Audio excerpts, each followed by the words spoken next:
ಅಲ್ಲ, ರಾಜ್ಯದ ಅಧ್ಯಕ್ಷನಾಗಿ ಸೂಚನೆ ಕೊಡ್ತಾನೆ ಮ್ಯಾಗ ಹೋಗಿ ಗಲಾಟೆ ಮಾಡಿ. ಶಿಸ್ತು ನೋಡ್ರಿ, ಲೋಕಸಭೆದಾಗ ಆದ್ರೂ ಕಿತ್ತು ಒಗೆಯಬೇಕು. ಅದನ್ನ ಪ್ರಚೋದನೆ ಮಾಡಿದವರು ಯಾರೇ ರಾಜ್ಯಾಧ್ಯಕ್ಷ.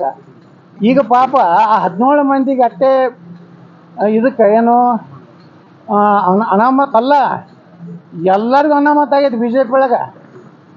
ಹೆಂಗಂದ್ರೆ ಯಾವ ಕಮಿಟಿ ಮೀಟಿಂಗ್ ಅವ್ರಿಗೆ ಇದನ್ನೇ ಇಲ್ಲ, ಅವಕಾಶ ಇಲ್ಲ. ಅವರೇ ಬಹಿಷ್ಕಾರ ಹಾಕಿಬಿಟ್ಟಾರೆ. ಹೀಗಾಗಿ ಇಡೀ ಬಿ ಜೆ ಪಿಯಲ್ಲಿ ಭಾಳ ದೊಡ್ಡ ಅಸಮಾಧಾನ ಇದೆ ರಾಜ್ಯಾಧ್ಯಕ್ಷನ ನಿರ್ಣಯದಿಂದ. ಈ ರೀತಿ ಅಪ್ರಬುದ್ಧ ಒಬ್ಬ ವ್ಯಕ್ತಿನ ರಾಜ್ಯ ಬಿ ಜೆ ಪಿ ಅಧ್ಯಕ್ಷ ಮಾಡಿದ್ರೆ ತಪ್ಪತ್ತು ನಾ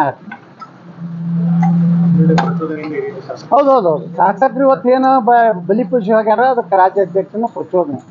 ನಾ ಅಶೋಕಿಗೆ ಹೇಳಿದೆ, ಏನಿದ್ರು ತೆಳಗಿನ ಹೋರಾಟ ಮಾಡೋದು.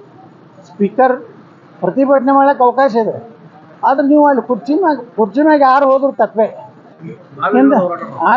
ನಾಯಿಗಳಿಗೆ ಇಳಿದು ಹೋರಾಟ ಮಾಡಬೇಕು.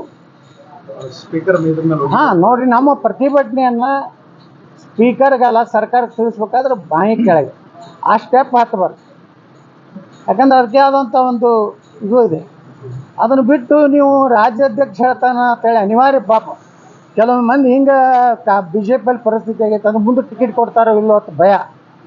ಮತ್ತು ಕೆಲವೊಂದು ಮಂದಿ ಚಮಚಾಗಿರಿ ಮಾಡುವಂಥ ಕೆಲವೊಂದು ಎಮ್ ಎಲ್ ಎಗಳು ಆಗಿಬಿಟ್ಟಾರೆ.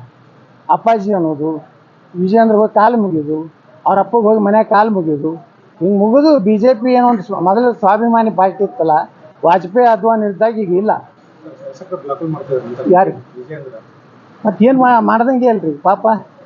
ಈಗ 8 ಮೀಟಿಂಗ್ ತಪ್ಪೋದು ನೋಡ್ರಿ, ನಮ್ಮ ಅಧಿವೇಶನದಿಂದ 4 ಮೀಟಿಂಗ್ ತಪ್ಪೋದು ಅವರು. ನಾನಂತರ ಹೋಗೇನು ಬಿಡ್ರಿ, ನನಗೇನು ಸಂಬಂಧ ಇಲ್ಲ. ನಾನು ವಿಚಾರಣೆ ಮಾಡಿದ್ರೆ ನಂದೇನೆ ಐತೆ ಅದಕ್ಕೆಲ್ಲ. ನನಗೆ ಯಾವ ಆದೇಶಗಳೂ ಲಾಗು ಹೋಗೋದಿಲ್ಲ. ವಿಜೇಂದ್ರನ ಆದೇಶನೂ ಲಾಗು ಹೋಗೋದಿಲ್ಲ, ಆರ್ ಅಶೋಕನ ಆದೇಶನೂ ಲಾಗು ಹೋಗೋದಿಲ್ಲ.